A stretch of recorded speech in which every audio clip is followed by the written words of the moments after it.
básicamente la idea del programa de hoy es tratar lo que está sucediendo en Estados Unidos, una vez más, no porque tengamos una fijación con Estados Unidos, sino porque lamentablemente lo que pasa es lo que a nosotros nos va a terminar llegando. Vamos a hacer al revés. Ahí. Estados Unidos está, eso es indudable, atravesando una enorme crisis interna, y esa crisis interna tiene un correlato internacional. Ya estamos viendo que hay una serie de señales que están recalentando el ambiente, básicamente, específicamente China, Rusia e Irán son los tres objetivos primarios que estamos viendo, y que a partir de esa situación lo que solo cabe esperar es cuál será el rumbo que tomará y cómo eso nos puede servir a nosotros, los países hispanoamericanos, para ver cómo ir acomodándonos ante el nuevo mundo que se dirime entre los grandes jugadores, porque tenemos que ser conscientes que hoy nosotros no tenemos un peso relativo para establecer ningún tipo de agenda, sino simplemente para tratar de ver qué es lo que van a hacer los demás y que no nos agarren tan mal parados como habitualmente nos sucede. Por eso es el programa de hoy, porque es habitual también que nosotros veamos que cuando un país suele tener crisis internas, una de las salidas, lamentablemente, es la militar. Entonces, en general, conseguir un enemigo externo sirve para unificar posiciones, y la endeblez de todo el sistema institucional de Estados Unidos, que se ha visto hoy, creo claramente, con las declaraciones del juez Thomas, que se distancia del resto de los miembros de la Corte. En realidad no de todos, porque hubo dos más que lo acompañaron, pero que están planteando que esta situación, esta indefinición de la Corte, que está generando dudas sobre el propio sistema electoral, tarde o temprano va a traer muchos problemas internos, deslegitimando al gobierno. Yo voy a tratar dos cuestiones, una la legitimidad y otro que es un tema técnico, pero que es importante, que es cómo funciona la cadena de mando de los Estados Unidos en situaciones de emergencia, como la que probablemente vivamos dentro de poco. Bueno, ahí lo veo a Damián que aparece, no sé, Ivonne, si lo querés introducir.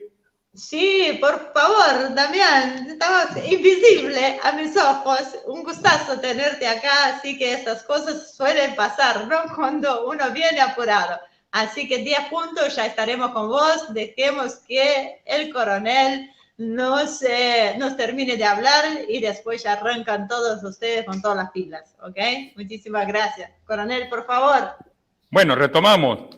Decía, acá el problema principal, para ponerlo en términos objetivos y en un marco conceptual, es justamente lo que mencionó Marcelo, legitimidad.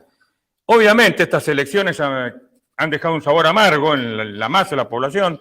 Más de un 70% considera que no han sido del todo honestas, del todo transparentes, y esta duda obviamente le resta lo más importante que puede tener no ya un gobierno, sino un Estado. Acá no hay un problema de legitimidad de un gobierno, hay legitimidad de un Estado, que es el Estado, supuestamente la democracia más antigua y más eficiente del mundo.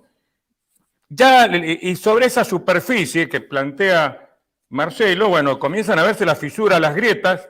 No son pocos los autores que ya hablan de la posibilidad de un enfrentamiento armado, una segunda guerra civil.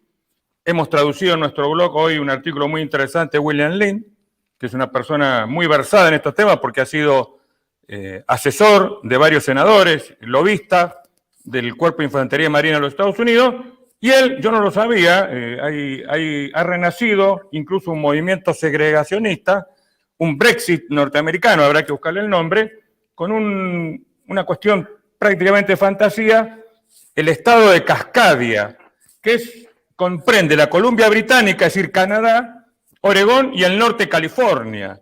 Hace una semblanza de lo que él mira como es su especialidad. Yo quisiera hacer otra semblanza que tiene que ver con la política internacional de los Estados Unidos. Me parece que hay tres temas que son sumamente importantes y que son mensajes a lo que puede llegar en el futuro, si bien es muy difícil establecer y premonizar el futuro.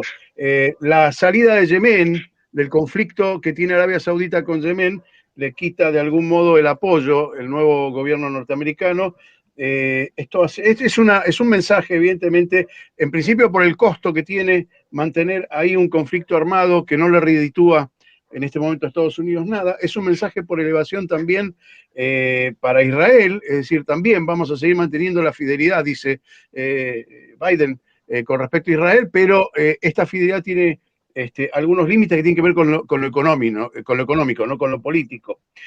Otro de los mensajes importantes es que no retira Estados Unidos las tropas de Alemania, como estaba previsto y como había previsto Trump. Esto es importante porque es de nuevo una alianza que estaba un poco dañada al principio por la salida de Inglaterra por el Brexit, y lo que va a haber en realidad es posiblemente una reubicación de efectivos. En este momento ahí decía lo de las tropas en Europa, es decir, de la OTAN, las tropas norteamericanas en Alemania, y otro de los datos importantes es que aumenta la admisión anual de refugiados de 15.000 a 150.000. Si bien la medida es una medida que tiene que ver con lo conceptual y político, no es geopolítico, pero habla de una supuesta mayor amplitud y mirada hacia los derechos humanos. Sabemos que es relativo cuando viene de Estados Unidos y de los demócratas. Y después hay una serie de medidas que se fueron tomando en los últimos días que de alguna manera delinean la posición de Estados Unidos. Por ejemplo, la condena al golpe de Myanmar es una condena bastante importante. Yo me anoté aquí, no habló, y esto es importante, hay cierto silencio de Estados Unidos sobre la situación de su intervención en Afganistán, en Somalia y en Irak. Todavía no han establecido, por lo menos públicamente, cuál es la posición que va a tomar el Departamento de Estado. Sigue mirando a China con una mirada de competidor muy serio, eso es lo que dicen en el Departamento de Estado, pero hicieron algunas observaciones. Por ejemplo, los derechos humanos dentro de China le representa al gobierno demócrata cierta incomodidad. Por supuesto, y otra vez hablamos de la puesta en escena, ¿no? De una mirada hacia los derechos humanos en los países, siempre que no sea Estados Unidos, es una mirada crítica de parte de Estados Unidos. Hablan también de los derechos de propiedad intelectual, hablan de y esto es cómico, de alguna manera o contradictorio, hablan de una gobernanza mundial de parte de China o la intención. Lo que pasa es que me parece que la estrategia china es muy importante, es muy fuerte, es sólida en el tiempo, es sólida en el espacio y representa para Estados Unidos un peligro de perder la hegemonía. No en lo inmediato, por supuesto, ¿no? Todos sabemos que no es en lo inmediato. De todas maneras, Biden dijo que está dispuesto a trabajar con China en conjunto si le conviene a Estados Unidos, con esa aclaración. De Polonia no hay nada. En Polonia Trump había establecido una línea de conexión importante, tratando de hacer pie en Europa del Este, pero Biden todavía no se ha pronunciado. De todas maneras, las líneas de comunicación están ahí abiertas. Estados Unidos tiene líneas abiertas con toda la parte del este de Europa, que le representa, y ahí viene la última observación que quiero hacer, por lo menos en esta introducción, que es la presión sobre Rusia. Hablamos con algún momento con Marcelo de ese tema fuera de micrófono. Lo que está haciendo Biden es, de alguna manera, marcar la cancha, ¿no? Al igual que lo hace el mundo animal de marcar la cancha, marcar el territorio, los imperios hacen eso, y las potencias hacen eso, marcar territorio, y en este caso poner también a Rusia como el enemigo público número uno, no lo dicen esos términos, por supuesto, pero es otra forma de marcar territorio y marcar una cosa muy importante a la que Marcelo hacía referencia al inicio, que es esta posible guerra interna, esa guerra civil en Estados Unidos, y una forma de unificar es teniendo un enemigo en común, bien lo decía Marcelo, y devolver a Estados Unidos esa épica que Rusia viene ganando hacia el interior de Rusia, ¿no? Porque lo que Putin ha hecho es reconquistar esa madre patria, esa épica nacional que Estados Unidos la ha venido perdiendo a lo largo de los últimos decenios, ¿no? Más o menos ese es como para empezar. una semblanza de lo que entiendo que está pasando con la política exterior de Estados Unidos. Básicamente son esos: establecer un enemigo común que es Rusia, marcar el territorio también con China, bajar un poco el gasto en recursos en Medio Oriente, y creo que el resto es para hablar entre nosotros, porque creo que el escenario no es el mismo que antes que había dejado Obama, y es muy distinto lo que dejó en este momento Trump después de su derrota, y me parece que el mundo es muy diferente y tenemos que por lo menos ensayar otras explicaciones a lo habitual, a las miradas habituales de estos conflictos, ¿no? Creo que hasta ahí puedo plantear. Simón, disculpas, Damián, esto es muy concreto, el primer punto ya lo desarrollé, la legitimidad. Vamos a un aspecto técnico, pero que puede ser vital en función de lo que dijo Larry y lo que dijo Marcelo. Estados Unidos es un país absolutamente presidencialista. Hemos tenido, no sé si lo han visto, videos tremendos con lapsus mentales muy graves del presidente Biden, ya sotoboche, pero hay algunos medios internacionales, como es el caso de las cadenas australianas, algún otro país, que hablan de un Alzheimer avanzado, de una demencia senil del presidente de los Estados Unidos, y se comienza a preguntar quién lo puede reemplazar. Se ha mencionado a su vicepresidenta, que sería obviamente la lógica sucesión en la cadena de mando, Kamala Harris, pero técnicamente esto no es posible. ¿Por qué no es posible? Porque Estados Unidos, la Casa Blanca, es la casa del presidente y es la oficina del presidente donde está el famoso despacho Oval. El único miembro del gabinete que está presente con él es el asesor de seguridad nacional, que es una persona que tiene 3 tareas fundamentales, que es hacer el briefing de seguridad a la mañana temprano, a la hora que se levanta el presidente, abrir la correspondencia, es decir, lee todo lo que recibe el presidente, y es el que le maneja el despacho, es decir, hace pasar al resto de los secretarios o del personal, y es una persona muy poderosa. Ya vamos a hablar de esta persona brevemente. Y el otro tema que tenemos que tener presente, que esa cadena de mando solamente la puede manejar el presidente o alguien muy cercano al presidente, y que fue modificada en el año 1986 con la ley Goldwater-Nicholson, donde establece claramente que hay comandos regionales, es decir, hay 6 comandos geográficos, cuál está el Comando Sur, que engloba a prácticamente toda la América del Sur, y hay 5 comandos funcionales que también son muy importantes. Esto, ¿por qué lo digo? Ya van a ver por qué. Vamos a las personalidades, que a veces son importantes para entender el desarrollo de los acontecimientos. Jake Sullivan es el asesor de seguridad nacional, es esa persona tan importante. Nosotros a veces decimos en la jerga militar el gorrito de lana, el que le calienta la cabeza al jefe. Bueno, el presidente se levanta con esta persona que le da el briefing de seguridad, le da el besito en la frente y se acuesta.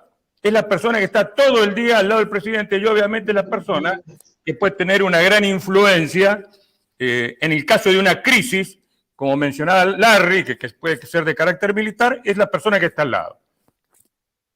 Este señor, para ubicarlo rápidamente, es muy allegado a Hillary Clinton. De hecho, fue el jefe de campaña de Hillary en sus 2 frustradas campañas prepresidenciales y presidenciales. Es un hombre de la absoluta confianza de Hillary Clinton.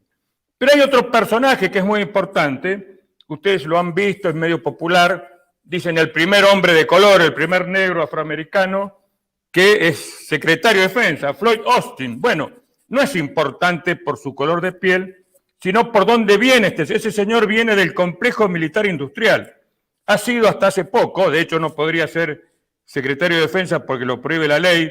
Cuando un militar abandona el servicio activo tiene que pasar 6 años para poder ingresar a la administración pública. Es uno de los grandes ejecutivos de Raytheon. Raytheon, para que no lo ubique, es un gran proveedor de armas, concretamente está en el 5º lugar de la lista de proveedores al Pentágono, pero está en el primer lugar en lo que es material de inteligencia y material electrónico. Es un conglomerado de empresas de defensa, no se los voy a nombrar, realmente muy importante. Y vamos a la conclusión final, que todos lo recordarán los memoriosos, cuando el presidente Eisenhower, que era militar, no nos olvidemos, el responsable del Comando Europeo y del el famoso desembarco en Normandía, un general de 4 estrellas, en su farewell speech, en su discurso de despedida, le va a decir al pueblo estadounidense que se precava o que tenga cierto temor o cierto resquemor del complejo militar industrial. Lo dice un militar, lo dice alguien que fue presidente, y yo creo que esto es la semillita que quiero dejar. Hoy los Estados Unidos tienen un presidente prácticamente senil. Tiene una vicepresidenta que no tiene acceso a la botonera de mando, y sí tiene un asesor de seguridad nacional que está muy cercano a las ideas de Hillary Clinton, que es una intervencionista de primera. No nos olvidemos de las intervenciones en Libia, donde ella incluso falseó informes de inteligencia que le costaron la vida al embajador norteamericano en Benghazi, que es un verdadero halcón, más allá de algunas propuestas de otro tipo. Entonces, tengamos presente esto. Yo creo que Estados Unidos, y comparto lo que decía Larry, avanzo un poco más, yo creo que con China van a buscar una cooperación, lo están diciendo los grandes estrategas, lo están diciendo los neoconservadores como Robert Kaplan.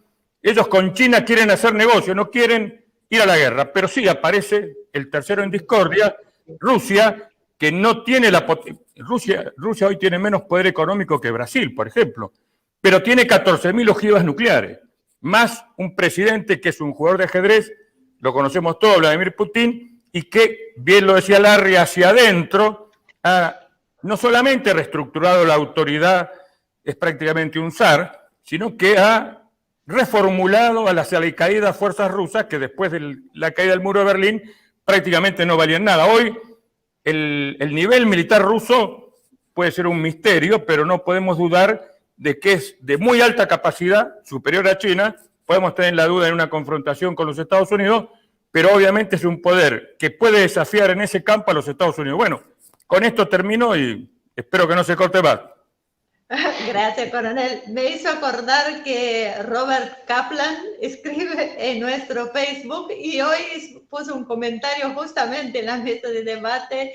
Creo que no sé si es otro Robert Kaplan o si es el mismo, pero bueno, escribe desde Estados Unidos y eso es seguro. Bueno, yo lo conozco, no sé si... Por ahí es el mismo, porque me llamó mucho la atención lo que dijo, porque fue un poco gracioso, porque dice que Biden anunció al mejor estilo Macri, American is back. My English is bad, but, okay. Pero los europeos se ríen, así que bueno, viene de esto. Damián Jakubowicz, querido amigo, y que nos acompaña hoy, aquí es suya la palabra. Bueno, gracias. Voy a hacer como, para darle una continuación a lo que está siendo dicho, me gustaría hacer como un primer balance de lo que fueron las elecciones presidenciales más poderosas para mí del planeta a nivel geopolítico. Pero lo primero que me gustaría decir o tal vez repetir es que a nivel del orden mundial, que haya ganado Trump o que haya ganado Biden, a grandes rasgos estoy hablando, a grandes rasgos no cambia en absoluto porque los grandes poderes que gobiernan el mundo siguen siendo lo mismo, como lo dijo el coronel, la industria del armamento, la industria del narcotráfico, el sistema financiero, los agroquímicos, donde ponemos también a las farmacéuticas, el llamado lobby sionista, aunque la denominación de sionista no me convence mucho porque para mí es mucho más amplio que eso. ¿Sí? Entonces, a grandes rasgos yo no considero que haya cambiado mucho. Y otra de las cosas que me parece que empieza ya a dejar el tema de las elecciones, ¿sí? Y esto también lo veníamos hablando, es lo que están diciendo, ¿no? El estado de putrefacción sin precedente que está demostrando la democracia estadounidense y tal vez cabe empezar a preguntarse si la democracia en sí, porque en estas elecciones, como lo decíamos, el pueblo estadounidense tuvo que elegir entre o bien las locuras del emperador como Trump, o bien la mediocridad o el conformismo o el egoísmo de siempre. Ahora, también es cierto de que los latinoamericanos tampoco es que estén...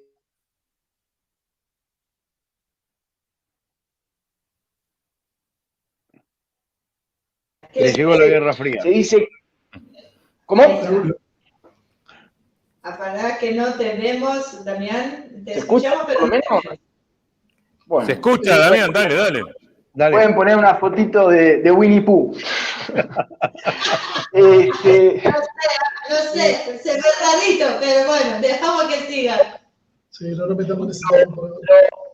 lo primero, después ya entrando en otra óptica, a mí me parece que lo primero para señalar, ¿sí? Es que, y es interesante fijarse, de que no hubo ninguna, uno pensaba que después del gobierno de Trump, que había sido de alguna manera tan, de alguna manera, yo diría que había sido como tan, a nivel mediático, había sido tan apaleado, ¿sí? Uno se imaginaba por ahí de que, o los analistas decían que se venía una especie de ola azul demócrata que iba a arrasar. Y esto es muy importante de decirle a la gente, ¿eh? No fue ni de casualidad lo que pasó. Y esto es algo muy importante porque hay teorías en Estados Unidos, ¿sí?, que siempre decían que la evolución demográfica, esto de cada vez haya menos blancos en Estados Unidos y cada vez más poblaciones pertenecientes a distintas minorías, iban a suponer una hegemonía indiscutible a nivel de los demócratas, iba a suponer el fin de los republicanos. Y uno ve que no fue para nada así, ¿sí? Y a esto le agregamos otro dato importante respecto a lo que dejó un poquito esta era trumpiana, fue que Donald Trump mantuvo exactamente la misma tasa de popularidad con la que arrancó su mandato. Durante los 4 años se mantuvo entre el 36 y el 42% de apoyo por parte de los estadounidenses. Y además, dentro del Partido Republicano, llegaba a tener un consenso de más del 90% que fue a votar y que lo hizo por él. Entonces, ¿esto qué quiere decir? Esto quiere decir que hay una gran mayoría de los estadounidenses, ¿sí? Hay una gran mayoría de los estadounidenses que apoyan este modelo trumpiano, que apoyan tanto la personalidad como la política de este modelo trumpiano. Por eso, una de las primeras conclusiones, uno de los primeros balances para mí que dejó estas elecciones, es que el trumpismo, ¿sí?, va a sobrevivir a estas elecciones. Y esto habrá que tenerlo muy en cuenta para las futuras elecciones del Partido Republicano al momento de definir la idiosincrasia. Y si seguimos profundizando, ¿sí?, podemos arriesgar para decir que la victoria de Donald Trump en el 2016, como muchos habían dicho que había sido una aberración, otra gente había dicho que era como una victoria azarosa, ¿sí?, en realidad se trata de una expresión, ¿sí?, de una transformación ideológica que se está dando en la sociedad estadounidense en general y en el núcleo del partido republicano, ¿sí? Es como Donald Trump manifestó, materializó como una cosmovisión que ha echado raíces en gran parte de la sociedad estadounidense. Y todo este panorama, todo este análisis, yo creo que toma mucho más valor, ¿sí?, si tenemos en cuenta que Biden finalmente le debe gran parte de su victoria a 2 fenómenos circunstanciales que, a mi entender, le arrebataron a Donald Trump una victoria que un tiempito atrás, ¿sí?, allá por el 2018 más o menos, cuando hacían las encuestas, tenía aseguradísima su reelección, que es la llegada de la pandemia, ¿sí?, y el movimiento pro-afroamericano, el famoso Black Lives Matter, ¿sí? Muchos analistas dicen que si no hubiese habido esos 2 grandes fenómenos circunstanciales, hoy el presidente de Estados Unidos era otro. Toca. Te toca. Sí, 2 comentarios sobre lo que dijo Damián y después voy a dejarles una inquietud para que vean.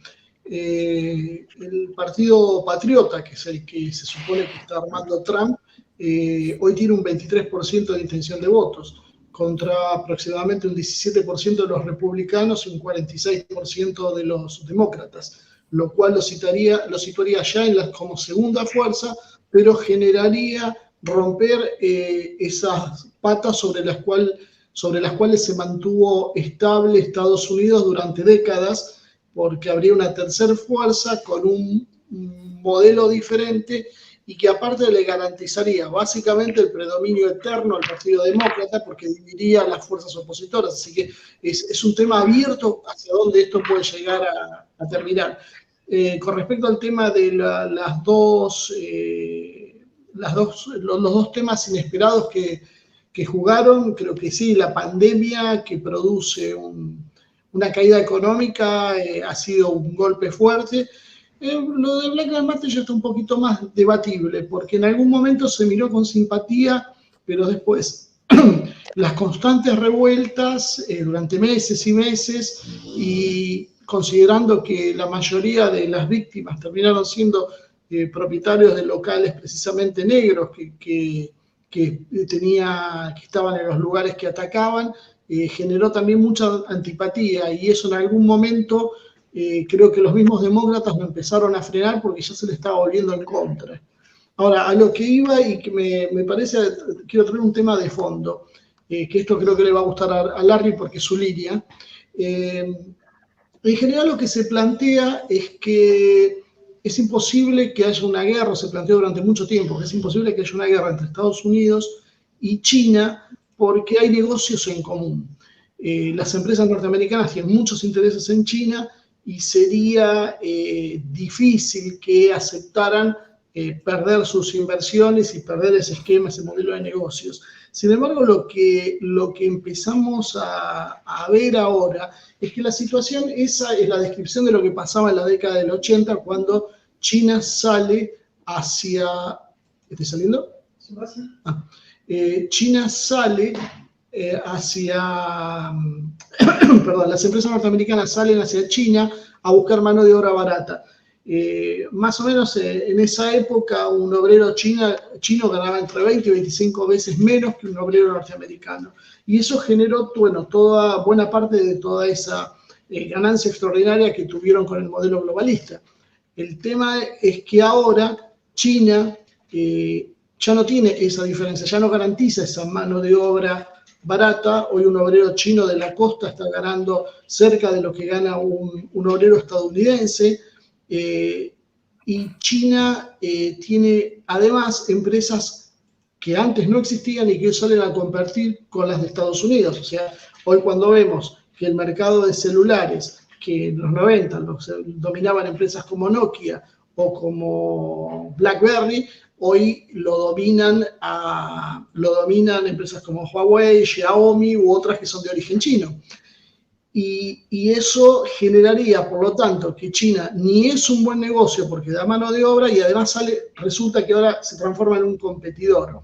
En el plano militar, China también sale a competir con las empresas norteamericanas de armas. Si bien podemos decir que la excelencia todavía sigue estando del lado de Estados Unidos, por otro lado, sabemos que el costo chino y la financiación que tiene es muy difícil de competir y van ganando mercados a partir precisamente de eso. Por lo tanto, parecería que en el sector también del Pentágono y del sector que mencionaba el coronel Pisolito, industrial, ligado a la guerra, ya se estaría encontrando con un competidor internacional. Y por último, para redondear la idea general de por qué en los cambios en Estados Unidos de alguna forma tienen que llevar a una línea de enfrentamiento con China, es que mientras Estados Unidos o las corporaciones de ese país hacían negocios, China ya estaba jugando otro juego. China desde los 90 empieza a posicionarse mirando lo que hoy estamos empezando a ver, un país que sale a rivalizar en todos los órdenes. No en el militar, no le presenta un desafío militar, tiene un perfil bajo, se presenta como una potencia media, que quiere vivir bien, que no tiene ansias de protagonismo, y de hecho muchas veces inclusive hasta se le reclamaba a China que tenga mayor presencia en la arena internacional. China guardaba silencio mientras sus empresas avanzaban, su economía se desarrollaba, y hoy vemos que sí ya empieza a ser esa amenaza que había. Entonces, en definitiva, ¿qué sector de Estados Unidos está contento con este modelo de China? El de negocios no, el militar no, el nacionalista parecería que con Trump tampoco entendió cuál era el juego y se puso en contra. Creo que en definitiva estamos yendo a un modelo de confrontación y no veo cómo se pueda solucionar esto. No sé. El que más le guste, arranque. Coronel. Bueno, si no hay quórum, no vi la seña. Estoy medio distraído como en el truco. Bueno, este es un debate, ¿no? Hay que ponerle un poco de pimienta. Yo comparto con Larry, yo viví 2 elecciones en los Estados Unidos siendo residente, que antes era un país aburrido y que no había debate político, estaban todos de acuerdo. Yo creo que eso se ha roto y lo ha roto Donald Trump. ¿Por qué lo digo? Porque incluso antes de que él perdiera la elección, muchos analistas, ya sean republicanos o demócratas, decían cosas como lo siguiente: gane quien gane, los Estados Unidos ya no va a ser igual. Y creo que estamos viviendo, y a mí me costó mucho dolor de cabeza, creo que ya lo conté cuando presenté mi tesis, que era Estados Unidos, ¿es una república o es un imperio? Los profesores norteamericanos me querían matar porque ellos asumían, tal vez equivocadamente, que catalogarlos como un imperio era prácticamente insultarlos. Ellos eran una república. Pero aquí, voy a hacer una tremenda audacia, una comparación histórica, como ya lo decía Mark Twain, la historia no se repite pero tiene ritmo. Tal vez si lo comparamos, salvando muchísima distancia, Donald Trump con el asesinato de Julio César, no lo apuñalaron en el Senado, pero casi lo mismo, ¿no? Le pasaron por encima mediáticamente. Roma ahí deja de ser una república y comienza a ser un imperio. Por supuesto, en el medio de una guerra civil, ustedes acuérdense, Antonio es el que levanta el cadáver de César como su amigo, como su protegido, se va a casar con Cleopatra, pero aquí que César había designado heredero a Augusto, que era un muchacho, tendría 18, 19 años, que es el que va a terminar después poniendo en acto la pretensión cesárea de hacer un imperio. Bueno, yo no sé si en Estados Unidos no está pasando una cosa así. Es decir, un detalle que puede ser menor, pero o no tanto. Yo no creo que Trump forme un partido nuevo. Creo que va a revolucionar, como ya lo hizo, o va a terminar de revolucionar el Partido Republicano. Hoy, ¿qué se quejan los comentaristas de la CNN? Que los senadores republicanos no lo agreden, no lo insultan lo suficiente a Trump. ¿Por qué? Porque tiene sólidas bases aún dentro del Partido Republicano. Su lema, lo conocemos todos, Make America Great Again, lo ha cambiado Donald Trump. Hoy su lema es Save America, es decir, salvar a América. Él se ha puesto un poco la mochila de ser el salvador de los Estados Unidos tradicional. Vamos a ver si lo logra. También se están probando esa toga, ese traje, su yerno, su hija. Pero lo que quiero decir, y con esto termino, que los Estados Unidos no va a tener, a partir de este momento, ya no lo puede tener, porque está rota la legitimidad, se rompió, ese velo se desgarró, o Estados Unidos va hacia un Estado fallido, con segregaciones como la que mencionamos al principio, de varios tipos, con luchas raciales, religiosas, étnicas, o va a un imperio en serio, para lo cual obviamente la democracia no sirve y va a tener que tener el formato totalitario. Entonces, esa es la interrogante. Estados Unidos ya no va a ser lo de antes, no me cabe duda, un poco lo dijo Larry, que todos esperamos que el amigo Biden cambiara un montón de cosas, no cambió nada, más continúa algunas cosas de Donald Trump. Entonces la pregunta es, ¿Estados Unidos va a un Estado fallido? Porque esa guerra se va a extender, o va a un Estado totalitario, obviamente no bajo Biden, que ya dijimos que está senil, pero bajo un formato. Hoy mis amigos, que tengo varios en Estados Unidos, yo les pregunto, ¿quién manda en Estados Unidos? Los militares, me dicen, a través de este complejo militar industrial. Entonces eso es un indicio, a mi criterio, bueno, importante. Una pregunta para los que siguen. ¿Le dan las espaldas a Estados Unidos para volver a ser un imperio o es nada más que una expresión de deseos? Porque me da la sensación que tanto la economía como la propia obsolescencia de buena parte de sus Fuerzas Armadas no estaría en condiciones de retomar una posición hegemónica y apenas podía ser, sí, una gran potencia, pero no lo que fue en los 90. ¿Yo puedo contestar? ¿Sí? Ya estás. Sí, rompa la timidez. Okay. Vamos todavía. Yo creo que hay un tema también que, respecto a lo que estás diciendo, Marce, yo creo que es importante, o sea, si uno estamos, yo creo que todos de acuerdo en que Estados Unidos está en crisis. Pero también me parece importante que si Estados Unidos está en crisis, entonces Occidente está en crisis. Porque Estados Unidos es como el carozo, es la parte central que tiene Occidente. Entonces, hacerse la pregunta que vos te estás haciendo, Marcelo, que me parece una pregunta súper adecuada, es si Estados Unidos va a poder recuperar ese rol de imperio, que sigue siendo, pero por ahí ya no es el unilateralismo de antes. También me parece que conlleva a preguntarse sobre la crisis que está viviendo Estados Unidos. Y ustedes saben que en la elección que tuvo ahora entre Biden y Trump, Europa estaba muy preocupada por el resultado, porque para bien o para mal, ¿sí? Trump lo que hizo fue poner de manifiesto que Europa se había convertido en una especie de hijo bobo y demandante respecto de Estados Unidos, ¿sí? Y es cierto que Biden en ese sentido vuelve a la normalidad, es como el papá que vuelve a recuperar a su hijo y le sigue pasando la platita para que todo siga como antes, pero es importante entender de que Occidente, en mi opinión, está viviendo un momento bisagra en su historia, y dentro de todo lo que es el modelo occidental, yo creo que están como Occidente y las distintas partes que podríamos, así a grandes rasgos, separar Europa y Estados Unidos, ¿sí? Y sobre todo los europeos están obligados a reinventarse o terminar de convertirse en las cenizas de un bloque regional que parecía estar destinado a un brillo que finalmente nunca fue. Acuérdense, hace algunas décadas, ¿sí? Todos los países se peleaban por estar dentro de la Unión Europea. Hoy ya no es lo mismo.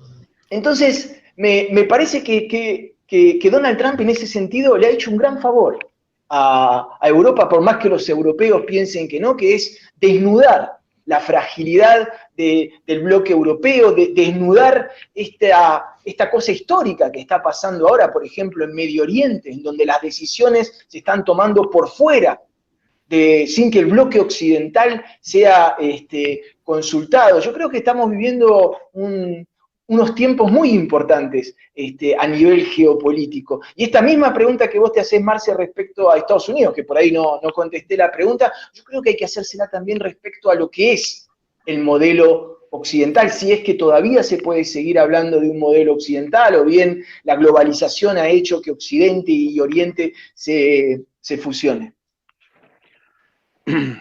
Bueno, sí, bueno, ¿puedo una de yo? las preguntas. Sí, dame un segundo, Larry. Uno de los temas que ya agregalo, que algunos están sugiriendo en el chat, que estoy mirando de reojo, y me parece que es interesante, es si lo que está en crisis en realidad, y creo que esto coincido, es el sistema en sí mismo. O sea, la democracia liberal, como se entiende en Occidente, es el problema. Esto excede a un partido político o a alguna cosa chiquita. Y lo que dice Fundación Horacio Ducharme es interesante saber qué haremos nosotros si Estados Unidos se cae, ¿no? Ahí está. Bien, es muy bien está muy bueno lo que dice Marcelo, porque en realidad es lo que está ocurriendo. Es decir, en principio, hay muchas más preguntas y mucha más incertidumbre que respuestas. Esto está clarísimo, porque todos hemos hasta ahora planteado cosas que son posibles, no están comprobadas, no las podemos comprobar en los hechos porque está en pleno desarrollo. Yo creo que lo más importante, y creo que lo compartimos todos, hay un divorcio clarísimo entre la democracia y el sistema neoliberal o capitalista.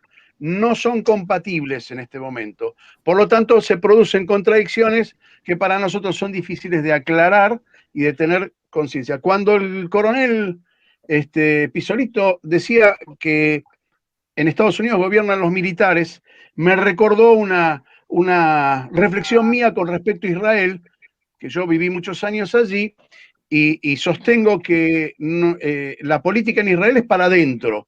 Hacia afuera, la geopolítica y la relación con los vecinos está manejada por los militares. Y cuando hubo un militar que quiso romper con esa dialéctica, con ese mecanismo, lo mataron, que fue el caso de Rabin.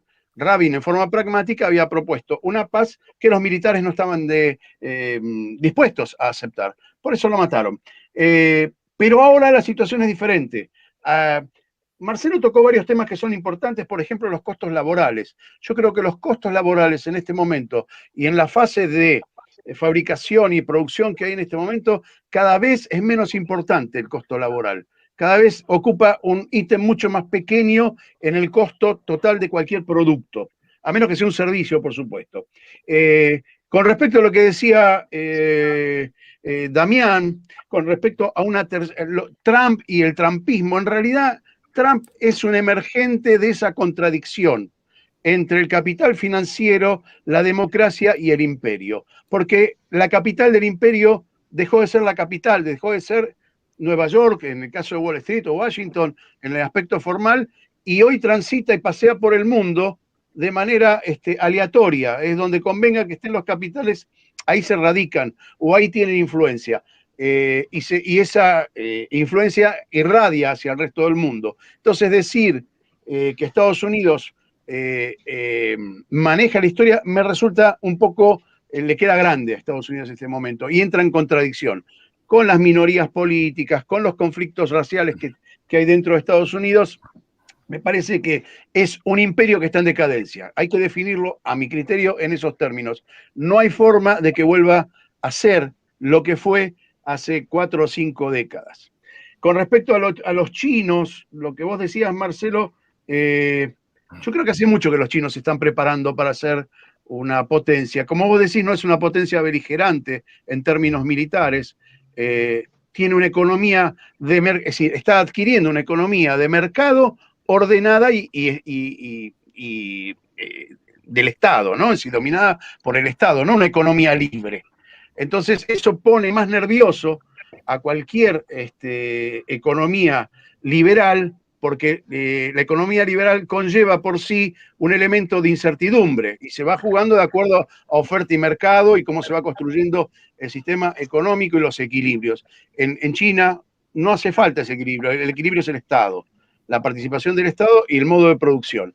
Por lo tanto, entramos en un terreno sumamente vidrioso, sumamente lleno de espejos y humos y espejos, porque no podemos ver la realidad. Esos espejos y esos humos nos impiden ver la realidad. Por momentos reflejan cosas que parecen ser reales y de pronto el humo nos tapa esa imagen que nos devuelve el espejo y nos hace ver otras cosas. Me parece que debemos transitar el territorio de tratar de descubrir la incertidumbre, tratar de despejar la incertidumbre. ¿Qué es lo que puede pasar? Y bueno, hablemos de eso. ¿Qué es lo que puede pasar? ¿Qué se nos ocurre a nosotros? Porque así se desarrolla la historia, con ideas de lo que puede pasar, la comprobación en el campo de la realidad. No hay nada en este momento en el campo de la realidad.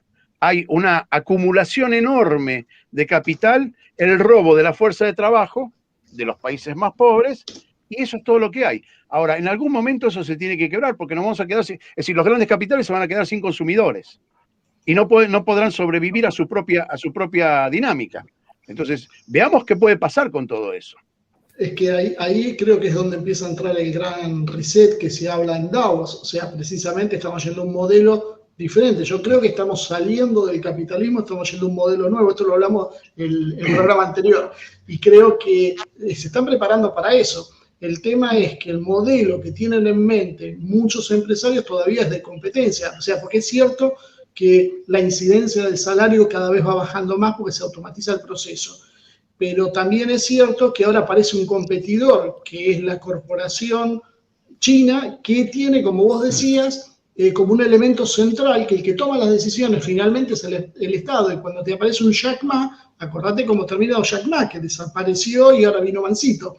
Entonces, eso no es un modelo aceptable. Y este es el gran debate de si China es parte o no de la globalización. Yo creo que China es un modelo distinto al que nosotros estamos viendo. No quiero monopolizar. Para mí, China es... Uno termina, uno tiene que arrancar el otro. Vamos. China para mí, Marce, es un modelo distinto y a la vez no lo es. no los haría totalmente diferenciados, ¿sí? Por ahí China es un modelo distinto en cuanto, me parece como un modelo menos hipócrita, por ahí respecto a lo que es la elección o la no elección de los dirigentes, ¿sí? Porque pienso que en las democracias occidentales hay como una hipocresía de hacerle creer a la gente de que eligen realmente quién los maneja, y en realidad están eligiendo una especie de gerente que tiene poco margen de maniobra, por más que las ovejitas piensen que son ellos los que eligen. Lo que uno siempre dice es que este sistema tal cual existe hoy, yo creo que uno de los grandes trucos que tiene, de las grandes ilusiones, es hacerle creer a la gente que está eligiendo, ¿sí? Y sin darse cuenta de que el sistema siempre permite, de alguna manera, que la gente elija entre lo que el sistema permite de elegir. Y esto me parece que es válido tanto para los países de América Latina, que han creído tener en su haber gobiernos revolucionarios, pero gobiernos que nunca fueron finalmente asistémicos, ¿sí? Entonces, en ese sentido, yo a China lo veo como, si querés, yo no lo veo como algo diferente, lo veo como lo que en las notas musicales sería una especie de bemol, así, como una especie de fa sostenido, fa menor, pero tal vez menos hipócrita, ¿sí? Es tal vez lo que le puedo reconocer, pero yo no veo que se salga de la misma lógica de la Matrix actual en la que vivimos. No sé si quería decir dos cositas, pero primero quería saber si después estaban de acuerdo en algún momento para abordar el tema de las perspectivas estadounidenses en la región nuestra. Eso también me parece importante, tengo algunas cosas ahí para decir, pero por ahí lo vemos más adelante. Y respecto a esta nueva guerra fría que estamos viviendo entre China y Estados Unidos, o guerra comercial, parece que hay un dato importante también para entender ya lo que es la realidad de esta China que ya está ahí a punto de arrebatarle a Estados Unidos, por mal que le pesen a los estadounidenses, es para entender que en el auge de la Guerra Fría, ¿sí? En el auge de la Guerra Fría, la Unión Soviética abarcaba solamente un 40% del PIB o del PBI de Estados Unidos. Y hoy China, ¿sí? Ya está casi en un 80% de lo que es el PBI chino. Y otra cosa que me parece importante es que una de las cosas que la globalización ha favorecido muchísimo a China, porque uno sabe que hoy en día, ¿sí? las fichas chinas están puestas en todo lo que es la tecnología, ¿sí? Se sabe que China está poniendo todas sus fichas a lo que es recuperar o avanzar a nivel de la brecha tecnológica, porque yo creo que lo nombramos, ¿sí? China tiene una herida muy grande acerca de la tecnología, que es cuando perdió frente a lo que era Inglaterra, las famosas guerras del opio. Recordémosle a la gente que China ya era, como dijeron acá, una potencia mundial en el siglo XVIII. Los ingleses importaban permanentemente té de China y no lograban que China se abra, y lo que hicieron los ingleses fue una cosa maquiavélica, ¿sí? Que fue empezar a introducir el opio en China, generar, ¿sí? Esa famosa generar la demanda, las grandes leyes del marketing, empezaron a jugar con la adicción del pueblo chino. China entra en una guerra, en dos guerras con Inglaterra, y son dos guerras que pierde por una desventaja tecnológica muy grande. Y según lo que dicen los analistas, es que esta herida tecnológica ha quedado en el imaginario de los chinos. Por eso es como hay una oportunidad, que hay un tren que China no quiere volver a dejar pasar, hay una lección que China quiere aprender en ese sentido. Y después para cuando hablemos, ¿sí? Para cuando hablemos de América Latina, yo creo que está pasando a mi gusto demasiado desapercibido en los medios, pero en América Latina se está jugando una partida estratégica sobre todo entre China y Estados Unidos, que no tiene, como se dice, antecedentes en la historia geopolítica de nuestro continente.